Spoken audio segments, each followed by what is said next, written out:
ಒಂದು ತಲೆಮಾರು ಅಂತ ಕರೆಯಲ್ಪಡೋ ಆಲ್ಫಾ ಜನರೇಷನ್ನ ಅವಧಿ 2024ಕ್ಕೆ ಮುಗಿಯಿತು. ಇನ್ನೇನಿದ್ರು 2025ರಿಂದ ಬೀಟಾ ಜನರೇಷನ್ನ ಎದುರುಗೊಳ್ಳೋ ಕಾಲ. ಸುತ್ತಲಿನ ಸಮಾಜ, ಜಗತ್ತನ್ನ ರೂಪಿಸುವಲ್ಲಿ ಈ ತಲೆಮಾರುಗಳ ಪಾತ್ರ ಬಹಳ ದೊಡ್ಡದು.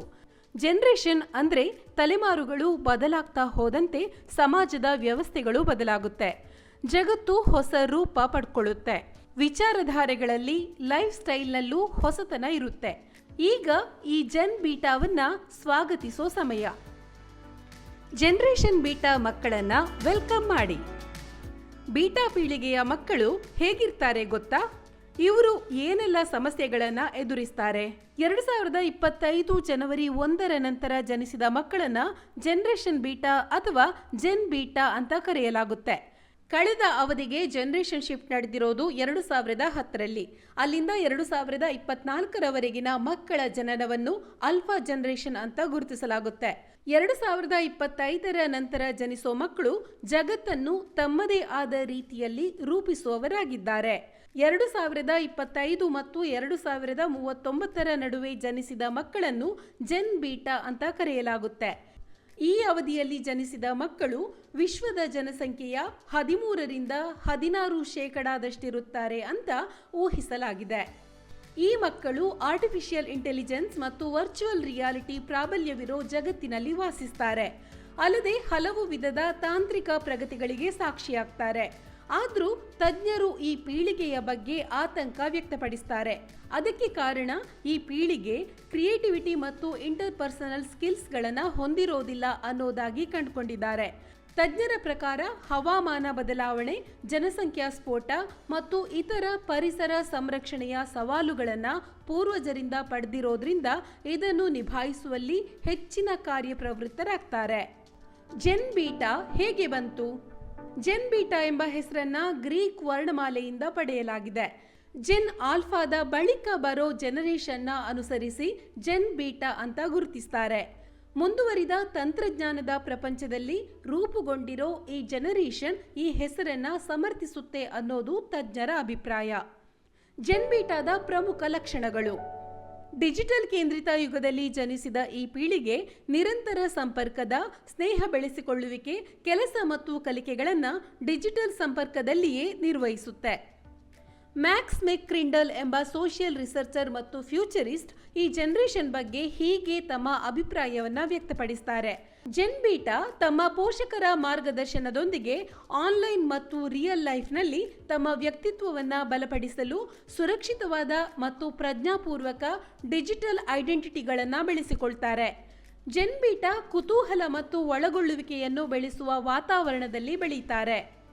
ಬೇರೆ ಬೇರೆ ಜನರೇಷನ್ ಅವಧಿ. ಗ್ರೇಟೆಸ್ಟ್ ಜನರೇಷನ್ 1901ರಿಂದ 1927ರ ಅವಧಿಯ ಪೀಳಿಗೆಯನ್ನ ಗ್ರೇಟೆಸ್ಟ್ ಜನರೇಷನ್ ಅಂತ ಗುರುತಿಸಲಾಗಿದೆ. ಈ ಪೀಳಿಗೆ ಆರ್ಥಿಕ ಮಹಾಕುಸಿತ ಹಾಗೂ 2ನೇ ಮಹಾಯುದ್ಧದಂತಹ ಸಂದರ್ಭಗಳನ್ನು ಎದುರಿಸಿದ್ರಿಂದ ಅವರ ಸ್ಥಿತಿಸ್ಥಾಪಕತ್ವ ಮತ್ತು ತ್ಯಾಗಕ್ಕಾಗಿ ಗ್ರೇಟ್ ಜನರೇಷನ್ ಎಂಬ ಹೆಸರು ಬಂದಿದೆ. ಈ ಪೀಳಿಗೆ ಬದುಕಿನಲ್ಲಿ ಕಷ್ಟ, ದೇಶಭಕ್ತಿ ಮತ್ತು ಸಮುದಾಯದ ಮನೋಭಾವದಿಂದ ರೂಪುಗೊಂಡಿದೆ. ನಿಸ್ವಾರ್ಥತೆ, ಕರ್ತವ್ಯ ಮತ್ತು ಯುದ್ಧದ ನಂತರ ಜಗತ್ತನ್ನು ಪುನರ್ನಿರ್ಮಿಸುವ ಬದ್ಧತೆ ಈ ಪೀಳಿಗೆಯ ಪ್ರಮುಖ ಲಕ್ಷಣ. ಸೈಲೆಂಟ್ ಜನರೇಷನ್ 1928ರಿಂದ 1945ರ ನಡುವೆ ಜನಿಸಿದವರು ಸೈಲೆಂಟ್ ಜನರೇಷನ್ಗೆ ಸೇರಿದವರಾಗಿದ್ದಾರೆ. ಈ ಪೀಳಿಗೆಯ ಜನ ಶಿಸ್ತುಬದ್ಧ ಮತ್ತು ಅನುಸರಣೆಯ ಪ್ರವೃತ್ತಿಗಳನ್ನು ಹೊಂದಿದ್ದಾರೆ. ಈ ತಲೆಮಾರಿನ ಜನ 2ನೇ ವಿಶ್ವಯುದ್ಧ ಮತ್ತು ಶೀತಲ ಸಮರದ ಆರಂಭಿಕ ಹಂತಗಳಲ್ಲಿ ಬೆಳೆದು ಬಂದವರಾಗಿದ್ದಾರೆ. ಇವರು ಕಠಿಣ ಪರಿಶ್ರಮ, ನಿಷ್ಠೆ ಮತ್ತು ಸ್ಥಿರತೆಯನ್ನು ಗೌರವಿಸ್ತಾರೆ. ಆಗಾಗ್ಗೆ ಮುಕ್ತ ಬಂಡಾಯ ಅಥವಾ ಆಕ್ಟಿವಿಸಂನಿಂದ ದೂರ ಸರಿತಾರೆ. ಈ ಪೀಳಿಗೆಯ ಅನೇಕರು ಎದುರು ಬಾರದೆ ಹೋದ್ರೂ ನಾಗರಿಕ ಹಕ್ಕುಗಳ ಚಳವಳಿಯಲ್ಲಿ ಪ್ರಮುಖ ಪಾತ್ರ ವಹಿಸಿದ್ರು. ಬೇಬಿ ಬೂಮ್ ಜನರೇಷನ್ 1946ರಿಂದ 1964ರ ನಡುವೆ ಜನಿಸಿದ ಪೀಳಿಗೆ ಬೇಬಿ ಬೂಮ್ ಜನರೇಷನ್ ಅಂತ ಗುರುತಿಸಲ್ಪಟ್ಟಿದೆ. 2ನೇ ಮಹಾಯುದ್ಧದ ನಂತರ ಜನಿಸಿದ ಆರ್ಥಿಕ ಸಮೃದ್ಧಿಯ ಸಮಯದಲ್ಲಿ ಈ ಪೀಳಿಗೆ ಆಶಾವಾದ, ಮಹತ್ವಾಕಾಂಕ್ಷೆ ಮತ್ತು ವ್ಯಕ್ತಿನಿಷ್ಠತೆಯ ಮೌಲ್ಯಗಳನ್ನು ಹೊಂದಿದವರಾಗಿದ್ದಾರೆ. ಬೇಬಿ ಬೂಮ್ ಜನರೇಷನ್ ನಾಗರಿಕ ಹಕ್ಕುಗಳ ಚಳುವಳಿ, ಚಂದ್ರನ ಇಳಿಯುವಿಕೆ ಮತ್ತು ವಿಯೆಟ್ನಾಂ ಯುದ್ಧಕ್ಕೆ ಸಾಕ್ಷಿಯಾಗಿದ್ದಾರೆ. ಆಧುನಿಕ ಸಂಸ್ಕೃತಿ ಮತ್ತು ಆರ್ಥಿಕತೆಯನ್ನು ರೂಪಿಸುವಲ್ಲಿ ಈ ಪೀಳಿಗೆ ಪ್ರಮುಖ ಪಾತ್ರ ವಹಿಸಿದೆ. ಜನರೇಷನ್ ಎಕ್ಸ್ 1965ರಿಂದ 1980ರ ನಡುವೆ ಜನಿಸಿದ ಪೀಳಿಗೆ ಜೆನ್ ಎಕ್ಸ್ ಅಂತ ಗುರುತಿಸಲ್ಪಟ್ಟಿದೆ. ಈ ಪೀಳಿಗೆಯನ್ನ ಲಾಚ್ಕಿ ಪೀಳಿಗೆ ಅಂತ ಕರೆಯಲಾಗುತ್ತೆ. ಆರ್ಥಿಕ ಅನಿಶ್ಚಿತತೆ, ವಿಚ್ಛೇದನ ಪ್ರಮಾಣ ಹೆಚ್ಚುತ್ತಿರುವ ಸಮಯ ಮತ್ತು ಶೀತಲ ಸಮರದ ಅಂತಿಮ ಘಟ್ಟದಲ್ಲಿ ಬೆಳೆದು ಬಂದ ಪೀಳಿಗೆ ಇದು. ಈ ಅವಧಿಯಲ್ಲಿ ಜನಿಸಿದ ಜನರು ವೈಯಕ್ತಿಕ ಸ್ವಾತಂತ್ರ್ಯ, ಸಂದೇಹವಾದ ಮತ್ತು ಉದ್ಯಮಶೀಲತೆಯ ಮನೋಭಾವವನ್ನು ಹೊಂದಿದ್ದಾರೆ. ಇವರು ಪರ್ಸನಲ್ ಕಂಪ್ಯೂಟರ್ಗಳು ಮತ್ತು ಎಂಟಿವಿಗಳು ಅಭಿವೃದ್ಧಿಗೊಂಡ ಕಾಲಕ್ಕೆ ಸಾಕ್ಷಿಯಾಗಿದ್ದಾರೆ. ಈ ತಂತ್ರಜ್ಞಾನಗಳನ್ನು ಸಾದೃಶ ಜಗತ್ತು ಮತ್ತು ಡಿಜಿಟಲ್ ಯುಗದ ನಡುವಿನ ಸಂಪರ್ಕವನ್ನಾಗಿ ಬೆಳೆಸಿದ್ರು. ಜೆನ್ ಎಕ್ಸ್ LGBTQ+ ಹಕ್ಕುಗಳ ಬೆಳವಣಿಗೆಯನ್ನು ಕಂಡ್ರು. ಮಿಲೇನಿಯಲ್ ಜನರೇಷನ್ ಅಥವಾ ಜನರೇಷನ್ ವೈ 1981ರಿಂದ 1996ರ ನಡುವೆ ಜನಿಸಿದ ಪೀಳಿಗೆ ಮಿಲೇನಿಯಲ್ ಜನರೇಷನ್ ಅಂತ ಗುರುತಿಸಲ್ಪಟ್ಟಿದೆ. ಸಹಸ್ರಮಾನದ ಪೀಳಿಗೆ ಇಂಟರ್ನೆಟ್ ಬೆಳವಣಿಗೆಯೊಂದಿಗೆ ಬೆಳೆದು ಬಂದ ಮೊದಲ ಜನರೇಷನ್ ಆಗಿದೆ. ಇವರು ಟೆಕ್ ಸೇವಿ, ಸಾಮಾಜಿಕ ಪ್ರಜ್ಞೆ ಮತ್ತು ವಸ್ತು ಆಸ್ತಿಗಿಂತ ಹೆಚ್ಚು ಅನುಭವಗಳನ್ನು ಮೌಲ್ಯೀಕರಿಸುವ ಪೀಳಿಗೆಯಾಗಿ ಬೆಳೆದು ಬಂದಿದ್ದಾರೆ. ಮಿಲೇನಿಯಲ್ ಆಲೋಚನೆಗಳು 9/11, ಗ್ರೇಟ್ ರಿಸೆಷನ್ ಮತ್ತು ಸೋಷಿಯಲ್ ಮೀಡಿಯಾದಂತಹ ಬೆಳವಣಿಗೆಗಳಿಂದ ಮುಖ್ಯವಾಗಿ ರೂಪುಗೊಂಡಿವೆ. ಉದ್ಯೋಗ ಮತ್ತು ಜೀವನ ಸಮತೋಲನ ಇದರ ಮೇಲೆ ಕೇಂದ್ರೀಕರಿಸುವ ಮೂಲಕ ಕೊಲ್ಯಾಬೊರೇಟಿವ್ ವ್ಯಾಲ್ಯೂಸ್ ಹೊಂದಿದ್ದಾರೆ.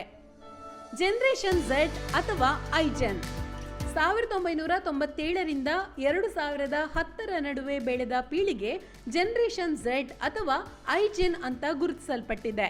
ಡಿಜಿಟಲ್ ನೇಟಿವ್ಸ್ ಆಗಿ ಸ್ಮಾರ್ಟ್ಫೋನ್ಗಳು, ಸಾಮಾಜಿಕ ಮಾಧ್ಯಮ ಮತ್ತು ಸ್ಟ್ರೀಮಿಂಗ್ ಪ್ಲಾಟ್ಫಾರ್ಮ್ಗಳ ಪ್ರಾಬಲ್ಯವಿರೋ ಜಗತ್ತಿನಲ್ಲಿ ಜೆನ್ ಝೆಡ್ ಬೆಳೆದಿದೆ. ಇವರು ವೈವಿಧ್ಯಮಯ, ಉದ್ಯಮಶೀಲತೆ ಮತ್ತು ರಾಜಕೀಯವಾಗಿ ಜಾಗೃತರಾಗಿದ್ದಾರೆ. ಅಲ್ಲದೆ ಹವಾಮಾನ ಬದಲಾವಣೆ, ಸಮಾನತೆ ಮತ್ತು ಮಾನಸಿಕ ಆರೋಗ್ಯದ ಬಗ್ಗೆ ಸಂವಹನ ನಡೆಸ್ತಾರೆ. ಕೋವಿಡ್-19 ಸಾಂಕ್ರಾಮಿಕದಂತಹ ಘಟನೆಗಳು ಅವರ ದೃಷ್ಟಿಕೋನವನ್ನು ಗಮನಾರ್ಹವಾಗಿ ಪ್ರಭಾವಿಸಿದೆ. ಜನರೇಷನ್ ಆಲ್ಫಾ 2010ರಿಂದ 2024ರವರೆಗಿನ ಅತ್ಯಂತ ಕಿರಿಯ ಪೀಳಿಗೆ ಆಲ್ಫಾ ಜನರೇಷನ್ ಅಂತ ಗುರುತಿಸಲ್ಪಟ್ಟಿದೆ. ಜೆನ್ ಆಲ್ಫಾ ಕೃತಕ ಬುದ್ಧಿಮತ್ತೆ, ಸ್ಮಾರ್ಟ್ ಡಿವೈಸ್ಗಳು ಮತ್ತು ಅತ್ಯಾಧುನಿಕ ಇಮರ್ಸಿವ್ ಟೆಕ್ನಾಲಜಿಗಳ ಹೈಪರ್ ಕನೆಕ್ಟೆಡ್ ಜಗತ್ತಿನಲ್ಲಿ ಬೆಳೆದು ಬಂದಿದೆ. ಜೆನ್ ಆಲ್ಫಾ ಹೆಚ್ಚು ವಿದ್ಯಾವಂತ ಪೀಳಿಗೆ ಎಂದು ನಂಬಲಾಗಿದೆ.